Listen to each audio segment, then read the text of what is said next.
Assalamualaikum teman-teman. Perkenalkan, nama saya Farah Malagifari dengan NIM 2207026115. Kali ini, izinkan saya untuk menerangkan materi tentang jaringan dan struktur tulang ya. Yang pertama ada kerangka tubuh. Kerangka atau skeleton adalah rangkaian tulang yang mendukung dan melindungi beberapa organ lunak, terutama dalam tengkorak dan panggul. Ilmu yang mempelajari tentang tulang ini namanya osteologi, teman-teman. Selanjutnya, fungsi sistem rangka. Mereka ada beberapa fungsi. Yang pertama sebagai tempat melekatnya otot, sebagai pembentuk tubuh, sebagai pelindung bagian tubuh yang penting seperti otak, jantung, dan paru-paru. Selanjutnya ada sebagai penegak tubuh, sebagai alat gerak pasif, dan sebagai tempat pembentukan sel darah merah. Lalu, apa beda endoskeleton dan eksoskeleton? Rangkai manusia disebut endoskeleton atau kerangka dalam karena terdapat di dalam tubuh dan terbungkus oleh otot dan kulit.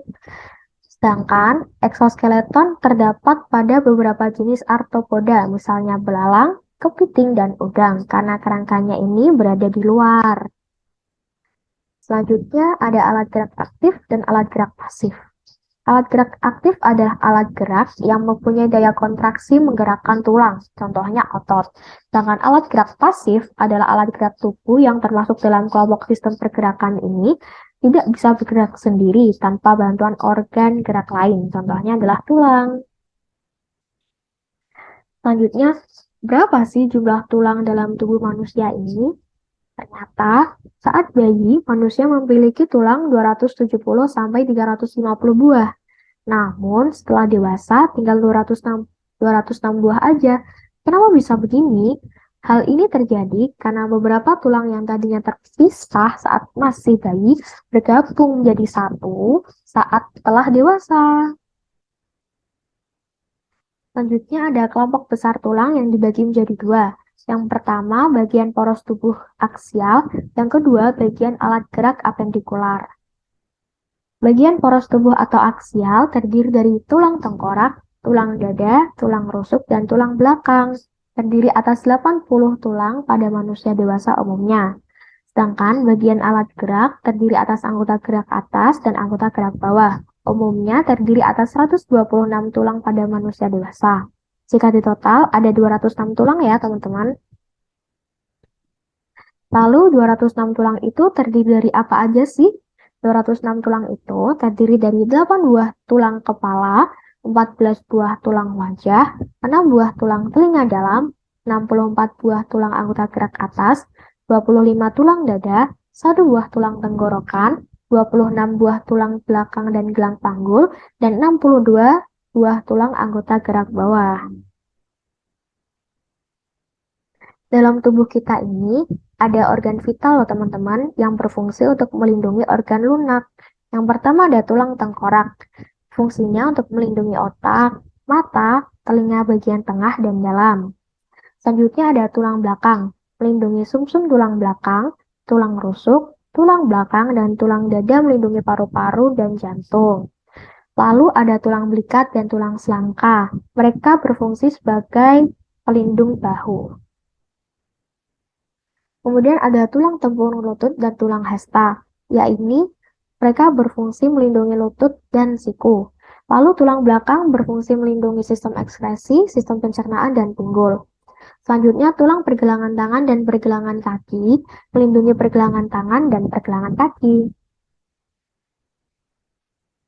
Lalu, apa aja sih komposisi jaringan tulang itu? Komposisi jaringan tulang meliputi osteogenik, yakni calon sel tulang.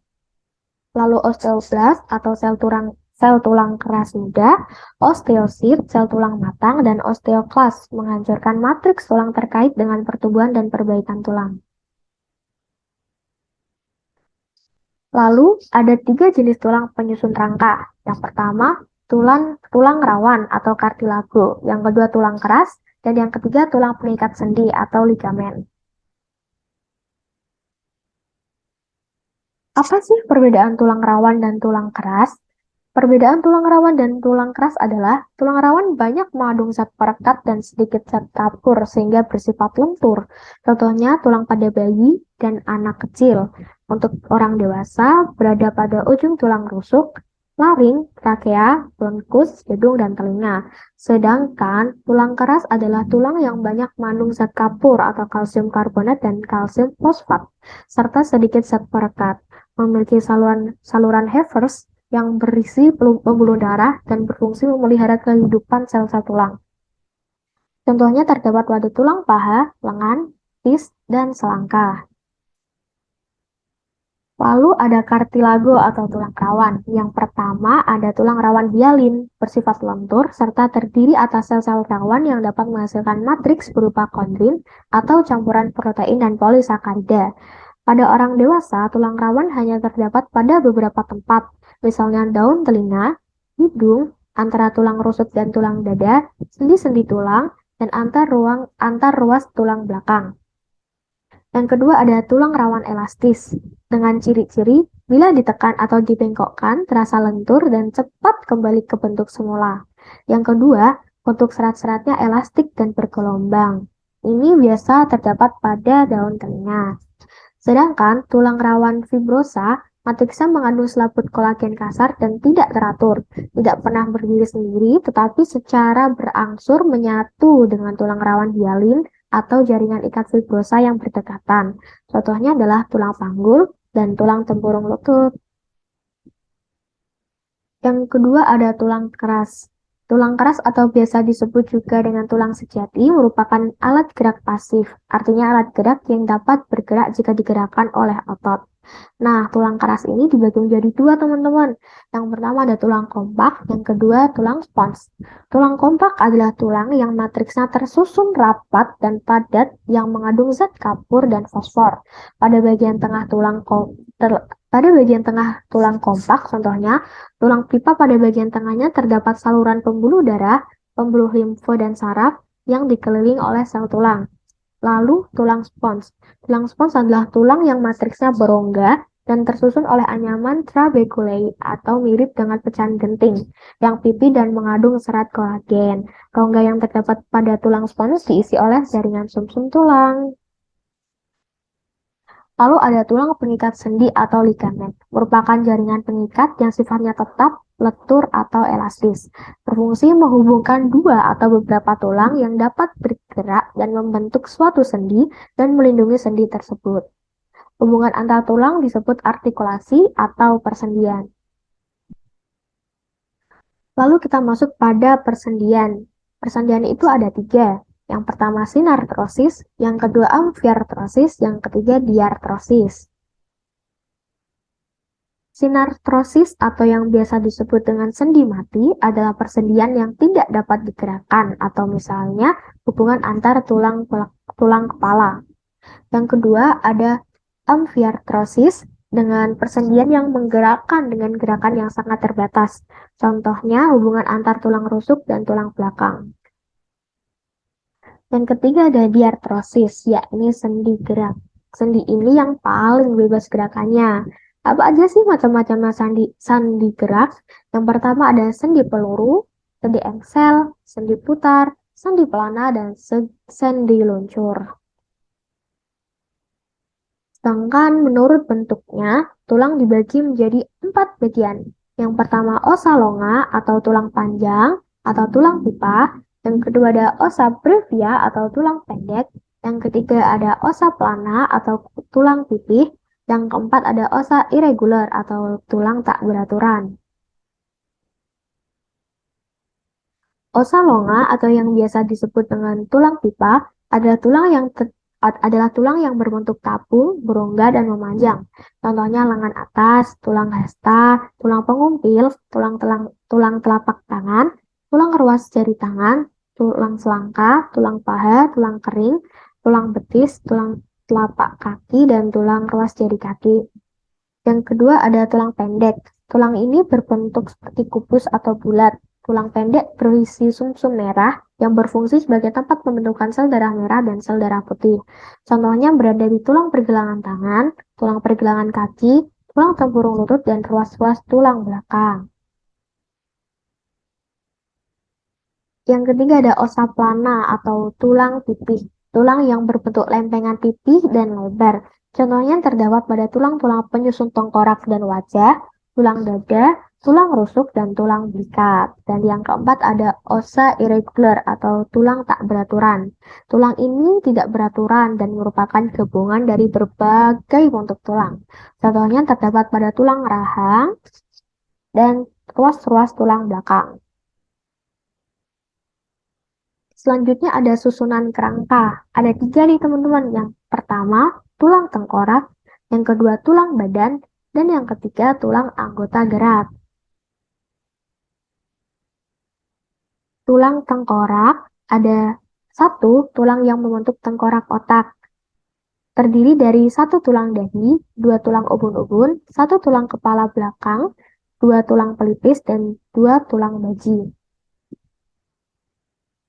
Sedangkan tulang yang membentuk wajah tengkorak adalah 1 tulang tapis, 1 tulang pipi, 2 tulang lengkung pipi, 2 tulang hidung, 2 tulang mata, 2 tulang air mata, 2 tulang rongga mata, 2 tulang rahang atas, 2 tulang rahang bawah, dan 2 tulang langit-langit, dan 1 tulang vomer. Selanjutnya ada tulang badan. Yang pertama ada tulang dada yang terdiri dari 1 tulang dada hulu, 1 tulang dada badan, dan 1 tulang pedang-pedangan. Selanjutnya ada tulang rusuk yang terdiri dari 7 pasang tulang rusuk sejati, 3 pasang tulang rusuk palsu, dan 2 pasang tulang rusuk melayang. Yang ketiga ada tulang bahu yang terdiri dari 2 tulang belikat dan 2 tulang selangka. Dan yang keempat ada tulang panggul yang terdiri dari 2 tulang pinggul atau usus, 2 tulang duduk, dan 2 tulang kemaluan. Dan yang kelima, ada tulang punggung atau belakang yang terdiri dari 1 ruas atlas. Ini memungkinkan kita untuk gerak geleng dan menengok. Lalu ada 7 ruas tulang leher, 12 ruas tulang panggung, 5 ruas tulang pinggang, 5 ruas tulang kelangkang, dan 4 ruas tulang ekor. Lalu ada tulang anggota gerak. Yang pertama, anggota gerak atas terdiri dari 2 tulang lengan atas, 2 tulang pengumpil, 2 tulang hasta, 2 kali 5 tulang telapak tangan, 2 kali 8 tulang pergelangan tangan, dan 2 kali 14 ruas tulang jari tangan. Selanjutnya ada anggota gerak bawah yang terdiri dari 2 tulang paha, 2 tulang tempurung lutut, 2 tulang kering, 2 tulang betis, dan 2 tulang tumit, serta 2 kali 5 tulang telapak kaki, 2 kali 7 tulang pergelangan kaki, dan 2 kali 14 ruas tulang jari kaki. Nah, faktor kelainan tulang itu ada beberapa macam teman-teman. Salah satunya yang pertama kecelakaan, yang kedua folio atau sifilis, yang ketiga kurangnya gizi, yang keempat faktor keturunan, dan yang terakhir osteoartritis. Lalu untuk kelainan tulang ini ada 3, yang pertama lordosis, yang kedua kifosis, dan yang ketiga skoliosis. Untuk lordosis ini adalah kondisi tulang punggung bagian bawah melengkung ke dalam secara berlebihan. Dan yang kifosis, punggung melengkung ke depan atau yang biasa disebut bungkuk. Sedangkan skoliosis, kelainan pada tulang belakang yang ditandai dengan bentuk punggung melengkung seperti huruf C atau S. Terima kasih, sekian yang dapat saya sampaikan, kurang lebihnya mohon dimaafkan. Allahumma fiqh ila aqwamit thoriq. Wassalamualaikum warahmatullahi wabarakatuh. Semoga yang saya sampaikan dapat bermanfaat ya. See you.